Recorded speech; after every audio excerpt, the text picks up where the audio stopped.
pagbasag ng mga torre ng RRQ. Okay.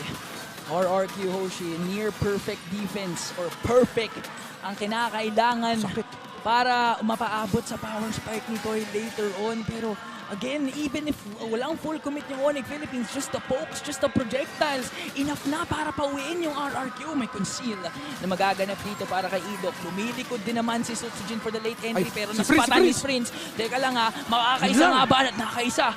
A good sign for RRQ Hoshi. Okay, big time pick off yun para sa RRQ Hoshi. Si Toy, sinasayawan niya dito si Kirk, pero si Brusco pumasok. Brusco ata mapapunish dito sa pagtulong niya kay Kirk. RRQ Hoshi nakahanap na ata ng pangalawang kill nila. At dahan-dahan nakakahanap ang RRQ Hoshi ng mga paraan para makakambak sa laban na to. Good calculated plays for the side of the Kingdom.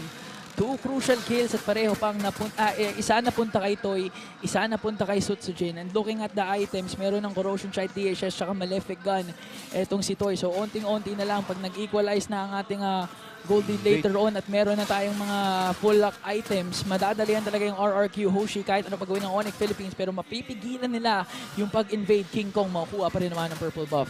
Okay, usually sa mga ganitong paraan na RRQ Hoshi at Onyx Philippines baka magkikita sa sentro ng mapa. Super Prince tumama doon. Si Dyren, grabe! Yung enhanced basic attack, nasunduan doon si Super Prince. Na RRQ Hoshi, kailangan nila dito tumakbo, pero sa ilalim ng real world manipulation, lumalaban pa rin sila. Pero yung primal wrath ni Kirk, masakit! Toy nakakuha ng kill, si Kirk nawala, pero dalawang miyembro ng RRQ Hoshi ang wala dito sa mapa. Toy ang next target at 3 para sa Super Fam. Sutsujin pumasok, pero Onyx na...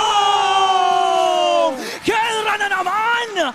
Napakaganda! Napakasintado! May minion sa gitna! Pwedeng makaisa ng inhibitor turret, pero nandyan pa rin naman si Sutsujin para mag-clear out. Onyx Philippines na naman! 4 kills to their name! 11-0-2.